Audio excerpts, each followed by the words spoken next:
ಒಂದ್ಸಲ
ಮದುವೆ ಆದಮೇಲೆ ಒಂದು ಕಂಡೀಷನ್ ಹಾಕಿದ್ರು, ಯಾವುದೇ ಕಾರಣಕ್ಕೂ ಆ್ಯಕ್ಟಿಂಗ್ ಮಾಡಬಾರ್ದು ಅಂತ. ನಿಜವಾದ ಕಲಾವಿದನ ರಂಗಭೂಮಿಯಿಂದ ದೂರ ಮಾಡೋದು ಒಂದೇ, ಮಗುನ ತನ್ನ ತಾಯಿಯಿಂದ ದೂರ ಮಾಡೋದು ಒಂದೇ. ಆದರೂ ನನ್ನ ತಾಯಿ ನನ್ನ ತಂದೆ ಮೇಲಿರೋ ಪ್ರೀತಿಗೆ ಈ ಕಂಡೀಷನ್ಸ್ನೆಲ್ಲ ಒಪ್ಕೊಂಡಿದ್ವಿ. ಒಂದಿನ ಎಮರ್ಜೆನ್ಸಿ ಸಿಚುಯೇಷನ್, ಅಮ್ಮ ಆ್ಯಕ್ಟ್ ಮಾಡಲೇಬೇಕಾದಂಥ ಪರಿಸ್ಥಿತಿ ಬಂತು. ಆದರೆ ಅಪ್ಪ ಅಮ್ಮನ ಅರ್ಥನೇ ಮಾಡ್ಕೊಳ್ಳಿಲ್ಲ. ಕೋಪ ಮಾಡಿಕೊಂಡು ಅಮ್ಮನ ನನ್ನ ಬಿಟ್ಟು ಹೊರಟೋದ್ರು.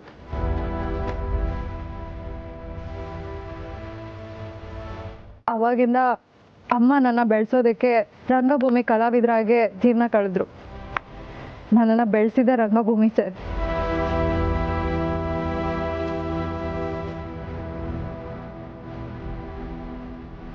ನೋಡಿ ಶಿವು, ಮನುಷ್ಯ ಮನುಷ್ಯನಿಗಿಂತ ದೊಡ್ಡದಾಗಿ ಕಾಣೋದು ಸಿನಿಮಾದಲ್ಲಿ, ಮನುಷ್ಯ ಮನುಷ್ಯನಿಗಿಂತ ಚಿಕ್ಕದಾಗಿ ಕಾಣೋದು ಟಿ ವಿನಲ್ಲಿ, ಮನುಷ್ಯ ಮನುಷ್ಯನಾಗೇ ಕಾಣೋದು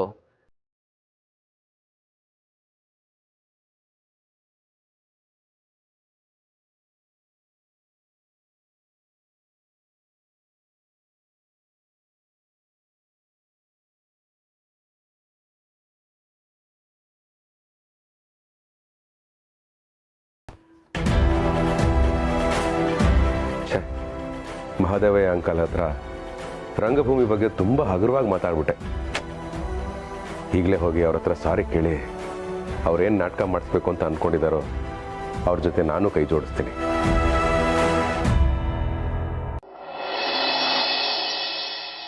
ರಂಗು, ನನಗೂ ನಿಮ್ ತರ ನಾಯಕಿ ಆಗ್ಬೇಕು ಅಂತ ತುಂಬಾ ಆಸೆ ಇತ್ತು. ಆದ್ರೆ ರಂಗನಾಯಕಿ ಅಲ್ಲ, ಸಿನಿ ನಾಯಕಿ. ಅಟ್ಲೀಸ್ಟ್ ಸೀರಿಯಲ್ ಹೀರೋಯಿನ್ ಆದ್ರೂ ಆಗ್ಬೇಕು ಅಂತ ಆಸೆ ಇತ್ತು. ಅಷ್ಟ್ರಲ್ಲಿ ಮದುವೆ ಮಾಡ್ಬಿಟ್ರು. ಗೌರಿ, ಕಾಶಿಯವ್ರಂತ ಗಂಡ ಸಿಕ್ಕಿದ್ಮೇಲೆ ಇನ್ನೇನೇ ನಿನ್ನ ಆಸೆ? ಮನುಷ್ಯ ಅಂದಮೇಲೆ ಆಸೆ ಇದ್ದೇ ಇರುತ್ತೆ. ಆದರೆ ನಿಮ್ಮ ಆಸೆ ಹೆಂಗಂದ್ರೆ ನಾನಾಗಲಿ ನನ್ನ ಫ್ಯಾಮಿಲಿ ಆಗಲಿ ಈಡೇರಿಸೋಕ್ಕಾಗ. ನಾಟಕ ಅನ್ನೋದೇ ಎಲ್ಲರನ್ನೂ ಸೇರಿಸೋ ಕಲೆ. ಆ ಕಲೆ ನಂಬ್ಕೊಂಡು ನಮ್ಮ ಸಂಸಾರ ಎಲ್ಲ ನಡೀತಾ ಇದೆ. ನೋಡೋಣ, ದೇವರಿದ್ದಾನೆ. ಎಲ್ಲ ಭಗವಂತನ ಮೇಲೆ ಭಾರ ಹಾಕು ರಂಗು, ಅವನೇ ಎಲ್ಲ ನೋಡ್ಕೋತಾನೆ. ಇಷ್ಟು ದಿನಾನು ಅದನ್ನೇ ಮಾಡ್ಕೊಂಡು ಬಂದಿದ್ದು. ಆದ್ರೆ ಎದೆಲಿರೋ ಭಾರ ಕಡಿಮೆ ಆಗ್ತಾ ಇಲ್ಲ. ರಂಗು, ಭೂಮಿ ಭಾರನ ಹೊರೋ ಭಗವಂತಂಗೆ ರಂಗಭೂಮಿ ಭಾರನಾ? ನೀವೇನು ಯೋಚನೆ ಮಾಡಬೇಡಿ. ನೀವೇನು ಅನ್ಕೊಂಡು ಬೆಂಗಳೂರಿಗೆ ಬಂದ್ರೋ ಆ ಕೆಲಸ ಆಗೇ ಆಗತ್ತೆ ಅಂತ ನನ್ನ ಮನಸ್ಸು ಹೇಳ್ತಾ ಇದೆ. ಆದರೆ ಹೇಗಾಗತ್ತೆ ಅಂತ ನನಗೆ ಗೊತ್ತಾಗ್ತಿಲ್ಲ. ನನಗೆ ಗೊತ್ತಿರೋ ಹಾಗೆ ಎಷ್ಟೋ ಜನ ರಂಗಭೂಮಿ ಕಲಾವಿದರು ಈ ಭೂಮಿನೇ ಬಿಟ್ಟು ಹೊಟ್ಟೋದ್ರು.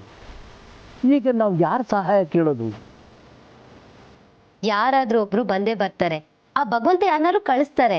ಯೋಚನೆ ಮಾಡ್ಬೇಡ ರಂಗು. ಯೋಚನೆ ಮಾಡ್ದೆ ಹೇಗಿರೋದು? ನಂಗೂ ಕಾದು ಕಾದು ಸಾಕಾಗೋಗಿದೆ. ಅದು ಯಾರು ಬರ್ತಾರೋ ಏನೋ. ನಾನು ಬರ್ತಿದ್ದೀನಪ್ಪ, ನಾನು ಬರ್ತಿದ್ದೀನಿ. ನಿಮ್ಮ ಆಸೆ ಪೂರೈಸೋದಕ್ಕೆ ನಾನು ಕೈ ಜೋಡಿಸ್ತೀನಿ. ಶಿವು, ಏನು ಹೇಳ್ತಿದ್ಯಪ್ಪ ನೀನು? ಹೇಳ್ತೀನಿ ಅಕ್ಕ, ಆದರೆ ಅದಕ್ಕೂ ಮುಂಚೆ ನೀವು ನನ್ನನ್ನು ಕ್ಷಮಿಸ್ಬೇಕು. ಬೆಳಗ್ಗೆ ರಂಗಭೂಮಿ ಬಗ್ಗೆ ನಿಮಗೆಲ್ಲ ಹರ್ಟ್ ಆಗೋ ರೀತಿ ನಾನು ಮಾತಾಡ್ಬಿಟ್ಟೆ. ದಯವಿಟ್ಟು ಕ್ಷಮೆ. ಆದರೆ ನನಗೀಗ ರಂಗಭೂಮಿಗಿರೋ ಘನತೆ ಗೌರವದ ಬಗ್ಗೆ ಗೊತ್ತಾಗಿದೆ. ನಿಮ್ಮನ್ನು ನೋಯಿಸ್ಬೇಕು ಅಥವಾ ಕಲೆಗೆ ಅಗೌರವ ತೋರಿಸ್ಬೇಕು ಅಂತ ನಾನು ಆ ರೀತಿ ಮಾತಾಡಿ ವಾಸ್ತವ ಹೇಳಿದೆ. ಆದರೆ ವಾಸ್ತವಕ್ಕೂ ಮೀರಿದ ಬೆಲೆ ರಂಗಭೂಮಿಗೆ ಇದೆ. ಅದಕ್ಕೆ ನೀವು ಬೆಂಗಳೂರಲ್ಲಿ ನಾಟಕ ಮಾಡಿಸ್ಬೇಕು ಅನ್ನೋ ಮಹದಾಸೆ ಇಟ್ಕೊಂಡು ಬಂದಿದ್ದೀರಾ.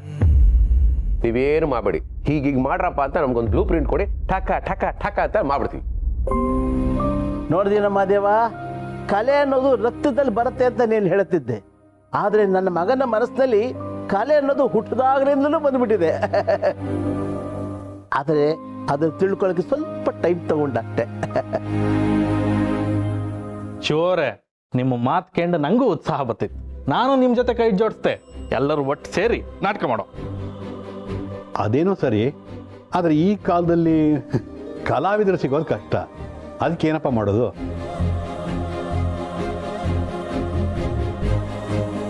ಅಂಕಲ್, ಕಲಾವಿದರು ಸಿಗೋದು ಕಷ್ಟ ಆದಾಗ ಸಿಕ್ಕದವ್ರನ್ನೇ ಕಲಾವಿದರನ್ನಾಗಿ ಮಾಡ್ಕೊಂಡ್ಬಿಡೋದು. ಮನುಷ್ಯ ಹುಟ್ಟುತ್ತಾನೇ ಕಲಾವಿದ. ಯಾವ್ಯಾವ ಸಂದರ್ಭಕ್ಕೆ ಯಾವ್ಯಾವ ರೀತಿ ಅಭಿನಯ ಮಾಡಬೇಕು ಅಂತ ಅವನು ಗೊತ್ತಿರುತ್ತೆ. ಬೇಸಿಕಲಿ ನಾವು ಮನುಷ್ಯರೇ ಆಗಿರೋದ್ರಿಂದ ಅಭಿನಯ ಏನು ಕಷ್ಟ ಅಲ್ಲ. ಅದಕ್ಕೆ ಮೀರಿ ನಾವೇನಾದ್ರು ತಪ್ಪು ಮಾಡಿದ್ರೆ ತಿದ್ದೋದಕ್ಕೆ ನೀವು ನಮ್ಮಪ್ಪ ಇದ್ದೇ ಇದ್ದೀರಲ್ಲ.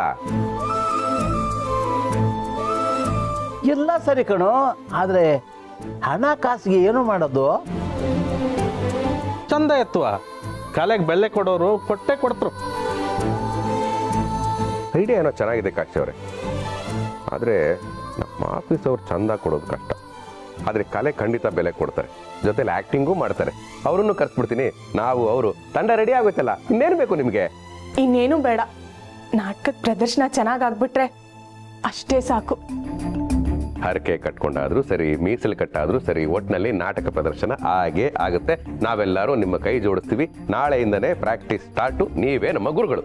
ದೇವರೇ, ಎಲ್ಲ ನಿನ್ನ ಲೀಲೆ ಅಪ್ಪ. ಅಂಕಲ್, ಯಾವ ನಾಟಕ ಅಂತಾನೆ ಹೇಳಿಲ್ಲ. ರಾಮಾಯಣ. ಆಹಾ, ರಾಮನ ಪ್ರತಿಷ್ಠಾಪನೆ ಆಗಿರೋ ಈ ಶುಭ ಗಳಿಗೆಯಲ್ಲಿ ನಮ್ಮ ಕಡೆಯಿಂದ ರಾಮಾಯಣ ಪ್ರದರ್ಶನ. ಇದಲ್ವಾ ಭಾಗ್ಯ ಅಂದ್ರೆ? ಜೈ ಶ್ರೀರಾಮ್. ಜೈ ಶ್ರೀರಾಮ್.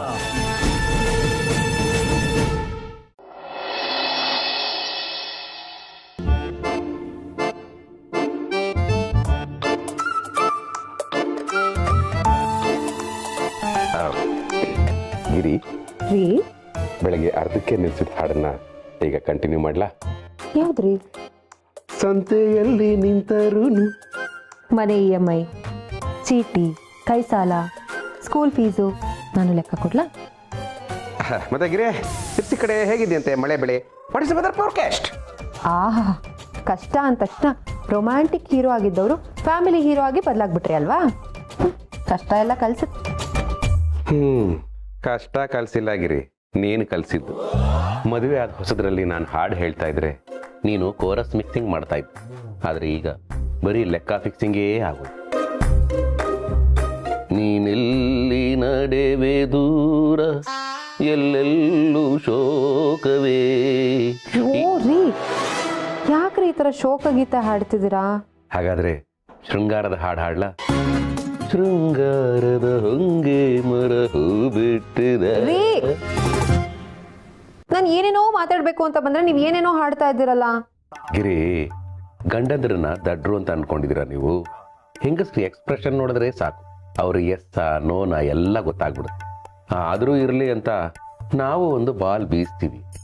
ಸಿಕ್ಕರೆ ಸಿಕ್ಸು, ಇಲ್ಲಾಂದ್ರೆ ಫಿಕ್ಸು. ಏನು? ನಿದ್ದೆ. ಜೀವನದ ರಸಿಕತೆಯಲ್ಲಿ ಬರೀ ಕತೆ ಮಾತ್ರ ಉಳ್ಕೊಂಡಿದೆ. ಹೇಳು ನಿನ್ನ ಕತೆ.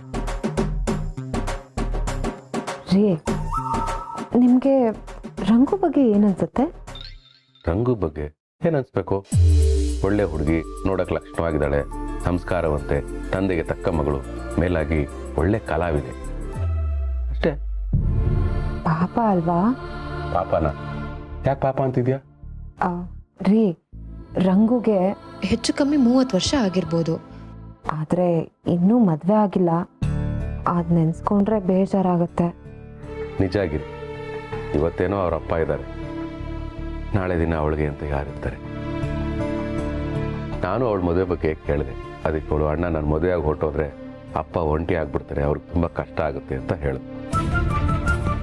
ನನ್ನ ಮದುವೆ ಆಗೋನು ನಟನೆ ಮಾಡಬೇಡ, ಸ್ಟೇಜ್ ಹತ್ಬೇಡ ಅಂತ ಹೇಳಿಬಿಟ್ರೆ ನಾಳೆ ದಿನ ನಮ್ಮ ನಾಟಕದ ಕಂಪ್ನಿ ಗತಿ ಏನು ಅಂತ ಕೇಳ್ತೀನಿ.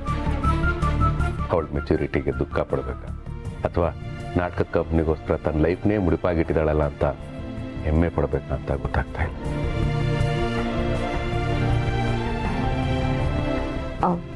ರೀ, ನಾನೊಂದು ಪ್ರಶ್ನೆ ಕೇಳ್ತೀನಿ, ಉತ್ತರ ಕೊಡ್ತೀರಾ? ಸುಳ್ಳು ಹೇಳಬಾರ್ದು.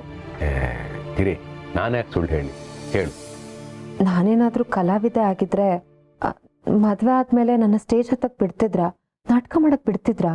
ಖಂಡಿತ ಬಿಡ್ತಾ ಇರಲಿಲ್ಲ ಅಂತ ಹೇಳ್ತೀನಿ ಅನ್ಕೊಂಡ್ಯಾ? ಇಲ್ಲ. ಈ ಜಗತ್ತು ಅನ್ನೋ ನಾಟಕ ರಂಗದಲ್ಲಿ ನೀನು ಹೆಂಡತಿ ಪಾತ್ರ ಮಾಡ್ತಾ ಇದೀಯ, ನಾನು ಗಂಡನ ಪಾತ್ರ ಮಾಡ್ತಾ ಇದ್ದೀನಿ. ನಾನೇ ನಿನ್ನನ್ನು ನಾಟಕ ಮಾಡಬೇಡ ಅಂತ ಹೇಳಿದ್ರೆ ನನ್ನ ಹೆಂಡತಿನ ನಾನೇ ಕಳ್ಕೊಂಡಾಗಲ್ವಾ? ಯಾರ್ರೀ, ನಾನೇನೋ ಕೇಳಿದ್ರೆ ನೀವೇನೋ ಹೇಳ್ತಿದ್ದೀರಲ್ಲ, ಸರಿಯಾಗಿ ಉತ್ತರ ಕೊಡಿ.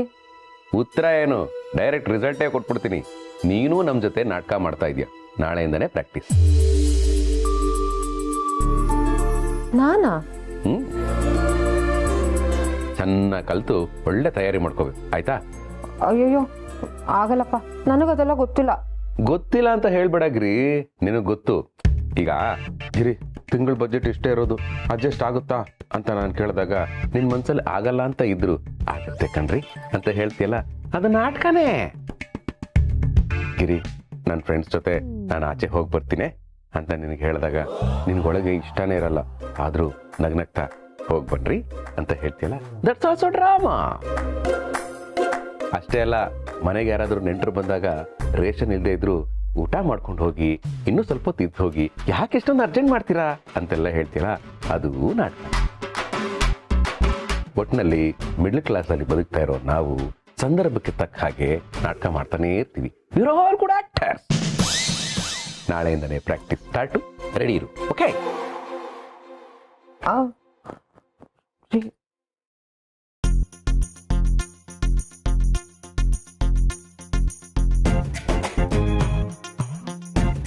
ನಾನು ನಾಟಕ ಮಾಡೋದಾ?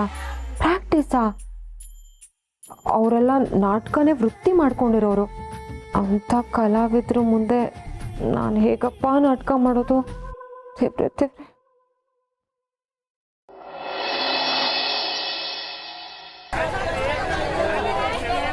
ಏನ್ ಅನ್ಕೊಂಡಿದ್ದೀರಾ ಸರ್? ನನಗೆ ನಾಟಕ ಅಂದ್ರೆ ಇಲ್ಲಿದೆ ಸರ್, ಇಲ್ಲಿ. ರಾಮಯ್ಯ, ನಿನಗೆ ಹಾರ್ಟ್ ಇಲ್ವಾ? ಚಪ್ನೆ, ಇದೊಂಥರ ವೈದ್ಯಕೀಯ ಜಗತ್ಗಳಿಗೆ ಸವಾಲುಗಳು. ಹಾರ್ಟ್ ಐತೆ ಸರ್, ಆದ್ರೆ ಹಾರ್ಟ್ ಒಳಗೆ ನಾಟಕ ಐತೆ. ನನ್ನ ಹಾರ್ಟ್ ಯಾವಾಗ್ಲೂ ನಾಟಕ ನಾಟಕ ನಾಟಕ ಅಂತಿರ್ತದೆ. ಕೆಲವ್ರಿಗೆ ನಾಟಕ ಅಂದ್ರೆ ಪ್ರಾಣ, ಆದ್ರೆ ನನಗೆ ನಾಟಕನೇ ಪ್ರಾಣ. ಇನ್ಫ್ಯಾಕ್ಟ್ ನಾನು ಹುಟ್ಟಿದ್ದೆ ಸ್ಟೇಜ್ ಅಲ್ಲಿ. ನೀನು ಹುಟ್ಟಿದ್ದೇ ಸ್ಟೇಜ್ ಅಲ್ಲ? ಏನೋ ಶಿವು, ಹುಟ್ಟು ಕಲಾವಿದ್ರ ಜೊತೆ ಕೆಲಸ ಮಾಡ್ತಿದ್ದೀನಿ ಅಂತ ಹೇಳಲೇ ಇಲ್ವಲ್ಲೋ? ನನಗೆ ಗೊತ್ತೇ ಇರ್ಲಿಲ್ವಲ್ಲೋ, ಈಗಲೇ ಗೊತ್ತಾಗಿದ್ದು. ಹೌದಾ ಶಿವು ಸರ್, ಸ್ಟೇಜು ಅಂದ್ರೆ ನಾಟಕದ ಸ್ಟೇಜು ಅನ್ಕೋಬೇಡಿ ಸರ್, ಪೀಣ್ಯ ಸೆಕೆಂಡ್ ಸ್ಟೇಜ್.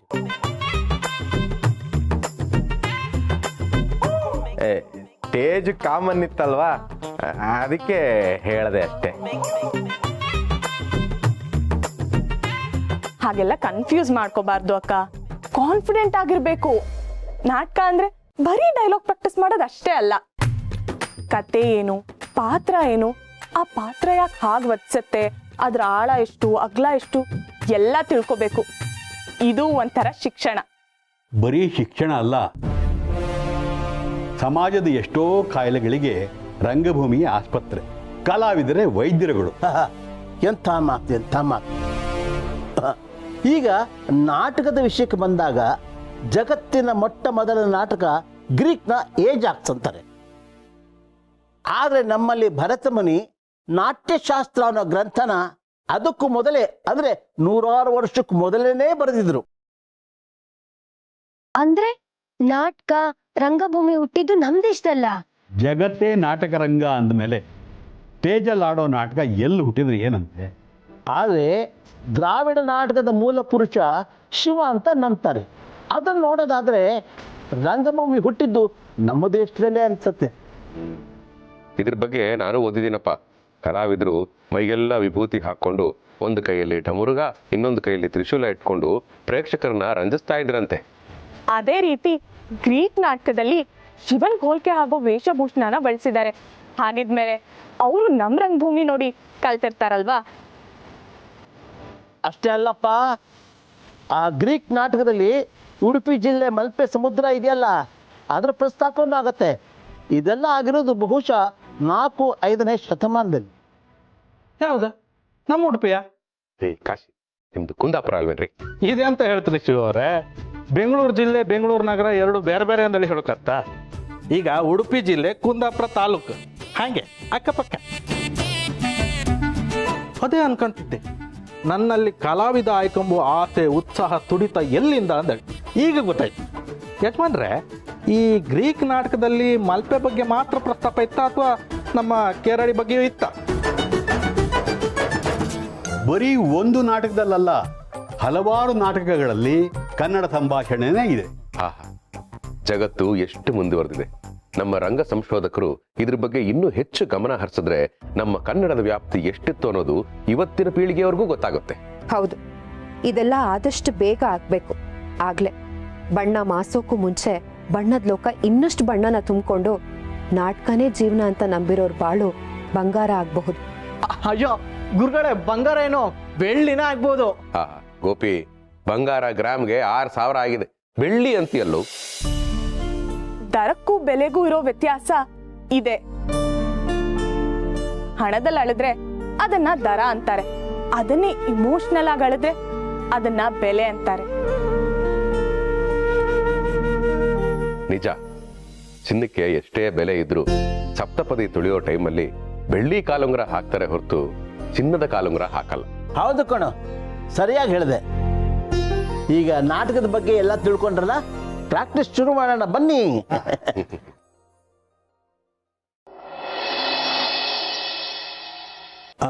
ಇವಾಗ ನಾವು ಮಾಡಕ್ಕೆ ಹೊರಟಿರೋದು ರಾಮಾಯಣದ ಕೆಲವು ಮುಖ್ಯ ಸನ್ನಿವೇಶಗಳನ್ನು. ಅಲ್ಲ ಅಂಕಲ್, ರಾಮಾಯಣನೇ ಮಹಾಗ್ರಂಥ, ಅದರಲ್ಲಿ ಮುಖ್ಯವಾದ ಸನ್ನಿವೇಶ ಯಾವುದು? ಹೇಳ್ತೀನಿ ನೋಡು. ಈ ರಾಮಾಯಣದಲ್ಲಿ ಊರ್ಮಿಳೆ ಪಾತ್ರ ಬಹಳ ಮುಖ್ಯ. ಶ್ರೀರಾಮಚಂದ್ರ ಪಿತೃವಾಕ್ಯ ಪರಿಪಾಲನೆಗಾಗಿ ವನವಾಸಕ್ಕೆ ಹೊರಟಾಗ ಲಕ್ಷ್ಮಣ ತಾನು ಹೊರಟು ನಿಲ್ತಾನೆ. ವನವಾಸದಲ್ಲಿ ಕಾಡು ಮೇಡು ಗುಡ್ಡ ಎಲ್ಲ ಅಲಿಬೇಕಾಗತ್ತೆ. ಅದಕ್ಕೋಸ್ಕರ ನೀನು ಕಣ್ಣೀರು ಹಾಕಬಾರ್ದು ಅಂತ ಊರ್ಮಿಳೆ ಹತ್ರ ವಚನ ತಗೊಳ್ತಾನೆ. ಯಾವುದೇ ಹೆಂಡತಿಗಾದ್ರೂ ತನ್ನ ಗಂಡ ಕಷ್ಟದಲ್ಲಿದ್ದಾನೆ ಅಂತ ಗೊತ್ತಾದ್ರೆ ಅಳು ಬರೋದು ಸಹಜ. ಆದ್ರೆ ಕೊಟ್ಟ ಮಾತನ್ನ ಉಳಿಸ್ಕೋಬೇಕು ಅಂತ ಊರ್ಮಿಳ ನಿದ್ರಾದೇವಿಗೆ ತಪಸ್ ಮಾಡಿ 14 ವರ್ಷ ನನ್ನನ್ನು ಆವರಿಸ್ಕೊ, ಎಚ್ಚರವಾಗಿದ್ರೆ ಗೊತ್ತಿಲ್ಲದೆ ಹತ್ಬಿಡ್ತೀನಿ, ಅತ್ತು ನನ್ನ ವಚನನ ಮುರಿಯಕ್ಕೆ ನನಗಿಷ್ಟ ಇಲ್ಲ ಅಂತ 14 ವರ್ಷ ನಿದ್ದೆಲ್ಲೇ ಇರ್ತಾಳೆ. ರಾಮ ಸೀತೆ ಮತ್ತೆ ಅಯೋಧ್ಯೆಗೆ ಕಾಲಿಟ್ಟಾಗಲೇ ಊರ್ಮಿಳಾಗಿ ಸಂಪೂರ್ಣ ಎಚ್ಚರ ಆಗೋದು. ಆದರೆ ಗಂಡನ ಮಾತನ್ನು ಪಾಲಿಸಿದ ಊರ್ಮಿಳೆನ ಯಾರೂ ನೆನೆಸ್ಕೊಳ್ತಾ ಇಲ್ಲ. ನೀವೆಲ್ಲ ರಾಮ ಸೀತೆ ದೇವಸ್ಥಾನ ನೋಡಿದ್ದೀರ, ಆದರೆ ಲಕ್ಷ್ಮಣ ಮತ್ತು ಊರ್ಮಿಳೆಗೆ ಒಂದು ದೇವಸ್ಥಾನ ಇದೆ.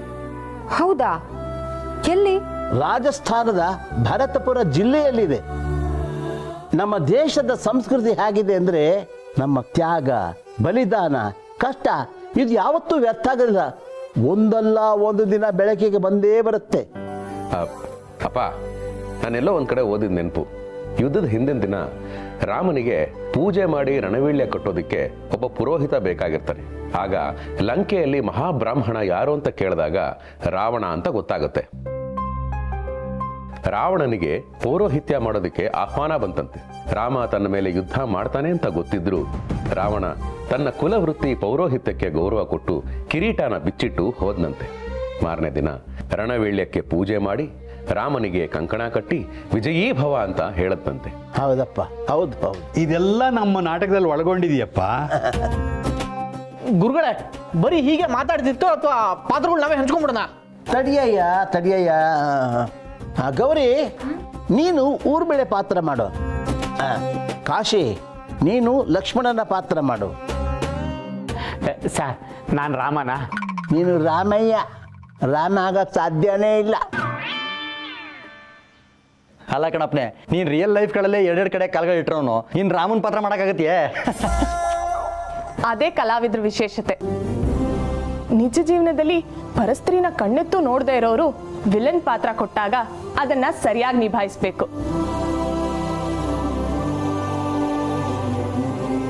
ವೈಯಕ್ತಿಕ ಜೀವನದಲ್ಲಿ ಅವ್ರು ಹೇಗೆ ಇದ್ರು ಪಾತ್ರ ಕೊಟ್ಟಾಗ ಆ ಪಾತ್ರನ ಸರಿಯಾಗಿ ನಿಭಾಯಿಸೋರೆ ನಿಜವಾದ ಕಲಾವಿದ. Super super super super. ಈಗ ಯಾರು ಯಾವ ಪಾತ್ರ ಕೊಡ್ತಿರೋ ಗೊತ್ತಿಲ್ಲ, ಆದ್ರೆ ನನಗೆ ಯಾವ ಪಾತ್ರ ಕೊಡ್ತೀರಾ ಅಂತ ಹೇಳಿ. ನಾನು ಡಾನ್ಸ್ ಎಲ್ಲ ಕಲ್ತಿದ್ದೀನಿ ನೋಡಿ. ಬೇಕಾದ್ರೆ ಇದು ಮೂನ್ ಡಾನ್ಸ್. ಲೇ, ನಿನ್ನ ಡ್ಯಾನ್ಸ್ ನೋಡಿ ನಾವು ಪಾತ್ರ ಕೊಡಲ್ಲ, ನಿನ್ನ ಹೈಟು ಪರ್ಸ್ನಾಲಿಟಿ ನೋಡಿ ನಿನಗೆ ರಾವಣನ ಪಾತ್ರ ಕೊಡ್ತಿದ್ದೀವಿ. ಅಮ್ಮ ರಂಗು, ನೀನು ಮಂಡೋದ್ರಿ ಪಾತ್ರ ಮಾಡಮ್ಮ. ಆಗ್ಲಿ. ಈ ನಾಟಕದಲ್ಲಿ ರಾವಣ ಮಂಡೋದ್ರಿ ಏನಾದ್ರೂ ಡಾನ್ಸ್ ಮಾಡೋ ಸನ್ನಿವೇಶ ಇದ್ರೆ ಹೇಳಿ, ಮಾಡಿ ತೋರಿಸ್ತೀವಿ. ಯಾಕೆಂದ್ರೆ ಈಗ ಆಡಿಯನ್ಸಿಗೆ ಬೋರ್ ಆದಾಗ ಈ ಹಾಡನ್ನ ಅಲ್ಲಿ ಹಾಕ್ಬಿಡೋಣ, ಆಗ ಆಡಿಯನ್ಸು ಎದ್ದೋಗಲ್ಲ. ನನಗೂ ಡಾನ್ಸ್ ಅಂದ್ರೆ ಇಷ್ಟಾನೆ. ಅಪ್ಪ ಹೂ ಅಂದ್ರೆ ಡಾನ್ಸ್ ಮಾಡ್ಬೋದು. ರಾಮಾಯಣ ನಾಟಕದಲ್ಲಿ ರಾವಣ ಮಂಡೋದರಿಯ ಹಾಡಿನ ಸನ್ನಿವೇಶ ಬರುತ್ತೆ, ಆದರೆ ನೃತ್ಯದ ಸನ್ನಿವೇಶ ಇಲ್ಲ. ನೀವು ಮಾಡಿ, ಚೆನ್ನಾಗಿದ್ರೆ ಮಾಡಿಸೋಣ, ಪ್ರೇಕ್ಷಕರಿಗೆ ಒಂದು ರಂಜನೆ ಸಿಕ್ಕುತ್ತೆ. ನಿಮ್ಮ ಅಪ್ಪನೇ ಹೂ ಅಂದ್ರಲ್ಲ, ಇನ್ನೇನ್ ತಡ, ಬನ್ನಿ. ಇಲ್ಲಿ ಕಡೆ ಲಲ್ಲ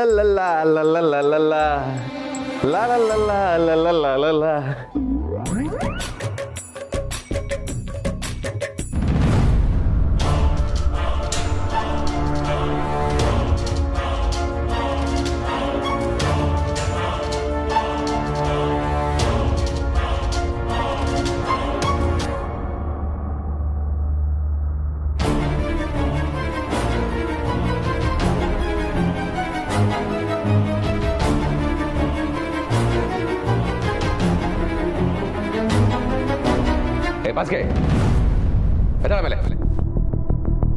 ಹೋಗ್ ಮನೆಗೆ. ನಿನಗೆ ಹೇಳ್ತಾ ಇರೋದು ಹೊರಡು ಅಂತ. ಯಾಕೆ ಶಿವಪ್ನೆ, ಏನಾಯ್ತು? ಅದೆಲ್ಲ ಹೇಳಕ್ಕಾಗಲ್ಲ, ಹೇಳ್ಬೇಕಾದವ್ರೆ ಸುಮ್ಮನೆ ನಿಂತಿದ್ದಾರೆ. ಶಿವು, ನಿನಗೇನಾಯ್ತು? ನಮ್ಮ ಪಾಡಿಗೆ ನಾವು ಡಾನ್ಸ್ ಮಾಡ್ತಾ ಇದ್ದೀವಿ. ಹೇಯ್, ಮೊದಲು ಕೈ ತೆಗಿಯೋ ಕೈನಾ.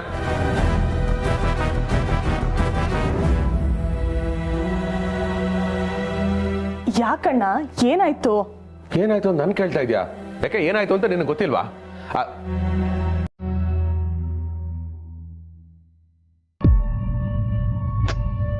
ಡ್ಯಾನ್ಸ್ ಮಾಡೋ ನೆಪದಲ್ಲಿ ಅವ್ನು ನಿನ್ ಜೊತೆ ಮಿಸ್ಬಿಹೇವ್ ಮಾಡ್ತಾ ಇದ್ದ, ನಿನಗೆ ಗೊತ್ತಾಗ್ಲಿಲ್ವಾ?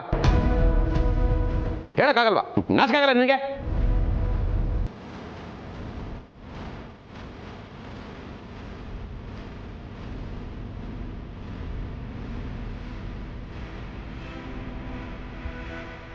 ನನಗೆ ಏನು ಸಮಸ್ಯೆ ಇಲ್ಲ, ನಿನಗೆ ನನ್ನ ಸಮಸ್ಯೆ.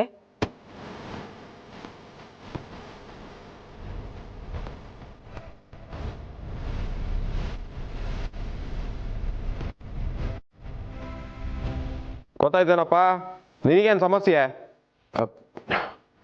ಅಲ್ಲಮ್ಮ ಅಣ್ಣ, ದಯವಿಟ್ಟು ಏನು ಮಾತಾಡಬೇಡಿ.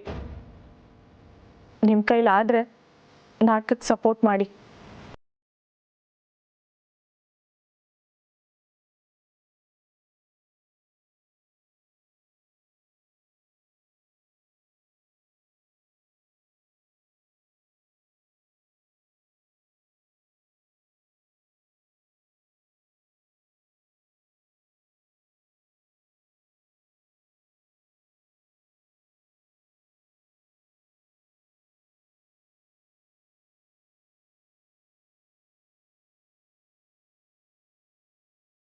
ಪ್ರಶ್ನೆ ಮಾಡಕ್ ಹೋದಾಗ ನಮ್ದೇ ತಪ್ಪು ಅಂತ ಬೇರೆ ಯಾರೋ ಹೇಳಿದ್ರೆ ಪರವಾಗಿಲ್ಲ, ಆದ್ರೆ ದೌರ್ಜನ್ಯಕ್ಕೊಳಗಾಗಿರೋ ಹೆಣ್ಣೆ ಹೇಳ್ಬಿಟ್ರೆ ಇದ್ರಲ್ಲಿ ಅರ್ಥ ಏನಿರುತ್ತೆ ಭಗವಂತ?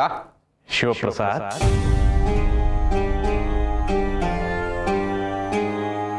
ಅರ್ಥ ಇಲ್ಲದೆ ಇರೋದು ಈ ಜಗತ್ತಲ್ಲಿ ಯಾವುದೂ ಇಲ್ಲ ಶಿವಪ್ರಸಾದ್. ಹಾ, ಈಗ ಆಗಿರೋದನ್ನೆಲ್ಲ ನೀನು ಆಲ್ರೆಡಿ ನೋಡಿರ್ತೀಯ, ಇದ್ರಲ್ಲಿ ನನ್ನ ತಪ್ಪಿದ್ಯಾ ಹೇಳೋ? ಇಲ್ಲ. ಹಾಗಾದ್ರೆ ನಾನು ಹೆಲ್ಪ್ಗೆ ಹೋದಾಗ ಅವಳು ನಂದೇ ತಪ್ಪು ಅನ್ನೋ ತರ ಮಾತಾಡದಲ್ಲ, ಆ ರಂಗು ತಾನೇ ತಪ್ಪು? ಖಂಡಿತ ಇಲ್ಲ. ರಂಗುದು ತಪ್ಪಿಲ್ವಾ? ಎಲ್ಲಾನು ನೋಡಿ ಹೀಗೆ ಹೇಳ್ತಿದ್ಯಲ್ಲ ಭಗವಂತ, ಹಾಗಾದ್ರೆ ದೌರ್ಜನ್ಯ ಆಗ್ತಾರ ಹೆಣ್ಣನ್ನ ಕಾಪಾಡೋದು ತಪ್ಪಾ? ಅದು ತಪ್ಪಲ್ಲ. ಅಯ್ಯೋ ಭಗವಂತ, ನಂದು ತಪ್ಪಿಲ್ಲ, ಅವಳದು ತಪ್ಪಿಲ್ಲ, ಮತ್ತೆ ಯಾರು ತಪ್ಪು? ದಿಟ್ಟ ನಿರ್ಧಾರದಲ್ಲಿದ್ದಾಗ ಮಾನ, ಗೊಂದಲದಲ್ಲಿದ್ದಾಗ ತೀರ್ಮಾನ. ನೀನೀಗ ಗೊಂದಲದಲ್ಲಿದೆಯಾ ಶಿವಪ್ರಸಾದ್? ಹಾಗಾಗಿ ಸರಿಯಾದ ತೀರ್ಮಾನಕ್ಕೆ ಬರಬೇಕು. ಅದೇ ಏನು ಅಂತ ನೀನೇ ಹೇಳಬಾರ್ದಾ? ಶಿವಪ್ರಸಾದ್, ನೀನು ಸಂಖ್ಯೆ ಮತ್ತು ಸಂಖ್ಯಾಶಾಸ್ತ್ರ ಇವೆರಡರಲ್ಲಿ ಯಾವುದು ನಂಬ್ತೀಯ? ಸಂಖ್ಯೆ.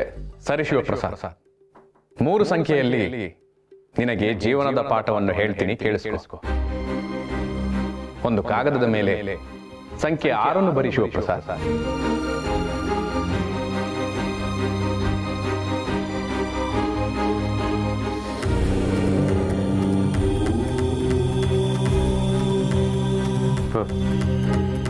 ಇದು ನಿನಗೆ 6, ಆದ್ರೆ ನನಗೆ 9. ಅಯ್ಯೋ ಭಗವಂತ, 6ನ್ನ ಉಲ್ಟಾ ಮಾಡಿ ನೋಡಿದ್ರೆ ಅದು 9 ಥರನೇ ಕಾಣಿಸೋದು. ಅದು ಎಲ್ರಿಗೂ ಗೊತ್ತು. ಯಾಕೆ ನಮ್ಮ ಬಾಸ್ಗೆ ಇಸ್ಪೀಟ್ ಆಡ್ಬೇಕಾದ್ರೆ 6ನ್ನ 9 ಅನ್ಕೊಂಡು 1000 ರೂಪಾಯಿ ಕಳ್ಕೊಂಡಿದ್ದ. ಈಗ ಸಂಖ್ಯೆ 1 ಬರಿ.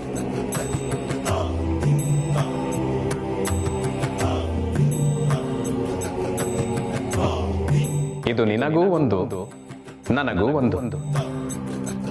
ಅಯ್ಯೋ ಭಗವಂತ, ಇದ್ರಲ್ಲಿ ಸ್ಪೆಷಲ್ ಏನಿದೆ?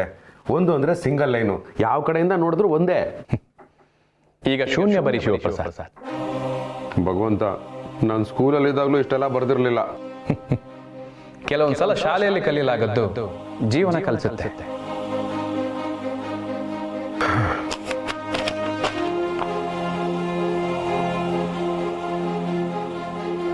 ಇದು ಯಾರು ಯಾವ ದಿಕ್ಕಿನಲ್ಲಿ ನೋಡಿದರೂ ಶೂನ್ಯವೇ ಶಿವಪ್ರಸಾದ್.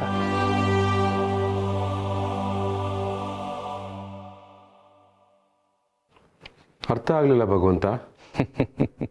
ಅರ್ಥ ಆಗಿದೆ, ಆಗ್ಲಿಲ್ಲ ಅಂತ ಹೇಳ್ತಾ ಇದೆಯಾ? ಇರ್ಲಿ, ಅರ್ಥ ಆಗದೆ ಇದ್ದವರಿಗೆ ಇನ್ನೊಂದ್ಸಲ ಹೇಳ್ತೀನಿ. ನಿನ್ನ ದಿಕ್ಕಲ್ಲಿದ್ದಾಗ ಇದು 6, ನನ್ನ ದಿಕ್ಕಲ್ಲಿದ್ದಾಗ 9. ಆದರೆ 1 ಅನ್ನೋದು ನಿನಗೂ ನನಗೂ ಇಬ್ಬರ ದಿಕ್ಕಿಗೂ ಒಂದೇ. ಇದು ಅಕ್ಕಪಕ್ಕದವರಿಗೆ ಯಾವ ಅರ್ಥವನ್ನು ಕಲ್ಪಿಸೋದಿಲ್ಲ. ಆದರೆ ಶೂನ್ಯ ಅನ್ನೋದು 0. ಎಲ್ಲರ ದಿಕ್ಕಿನಲ್ಲೂ ಎಲ್ಲರ ದೃಷ್ಟಿಕೋನದಲ್ಲೂ ಒಂದೇ ಅರ್ಥ. ಹಾಗಾಗಿ ಸತ್ಯ ಅನ್ನೋದು ಶೂನ್ಯ. ಯಾರು ಯಾವ ದಿಕ್ಕಿನಲ್ಲಿ ಹೇಗೆ ನೋಡಿದರೂ ಅದು ಬದಲಾಗೋದಿಲ್ಲ. ಕೆಲವೊಂದು ವಿಚಾರಗಳು ಸಂಖ್ಯೆ 6 ಇದ್ದಂತೆ. ಅದು ನೋಡುವ ಕಣ್ಣಿಗೆ, ಅರ್ಥ ಮಾಡಿಕೊಳ್ಳುವ ರೀತಿಗೆ ಅನುಗುಣವಾಗಿ ಸಂಖ್ಯೆ 6ರಂತೆಯೂ ಕಾಣಬಹುದು, 9ರಂತೆಯೂ ಕಾಣಬಹುದು. ಆದರೆ ಸಂಖ್ಯೆ 1 ಅನ್ನೋದು ಎದುರು ಬದುರು ಇದ್ದವರಿಗೆ ಮಾತ್ರ ಅರ್ಥವಾಗಬಲ್ಲದು. ಈಗ ಅರ್ಥ ಆಯ್ತು ಭಗವಂತ. ಒಬ್ಬರ ಅಭಿಪ್ರಾಯ, ನಿರ್ಧಾರ, ಮಾತು ನಮಗ್ ತಪ್ಪ ಕಾಣಿಸ್ಬೋದು, ಆದರೆ ಅವ್ರಿಗೆ ಅದು ಸರಿಯಾಗೇ ಇರುತ್ತೆ. ಬಟ್ ಸತ್ಯ ಅನ್ನೋದಿದ್ರೆ ಎಲ್ಲರಿಗೂ ಒಂದೇ ಥರ ಕಾಣಿಸುತ್ತೆ ಅಲ್ವಾ ಭಗವಂತ? ಇದೇ ದೃಷ್ಟಿಕೋನದ ಸೂತ್ರ. ಮನುಷ್ಯ ಕೆಲವೊಂದು ಬಾರಿ ಇನ್ನೊಬ್ಬರ ದೃಷ್ಟಿಕೋನದಲ್ಲಿ ನೋಡಲು ಕಲಿಯಬೇಕು. ಆಗ ಜೀವನ ಸರಳ, ಸುಂದರ. ನಾನು ಅದನ್ನು ಅರ್ಥ ಮಾಡ್ಕೊಳ್ಳೋದಕ್ಕೆ ಪ್ರಯತ್ನ ಪಡ್ತೀನಿ ಭಗವಂತ. ಥ್ಯಾಂಕ್ಸ್. ನಾನು ಈಗಲೇ ರಂಗು ಹತ್ರ ಹೋಗಿ ಮಾತಾಡ್ತೀನಿ.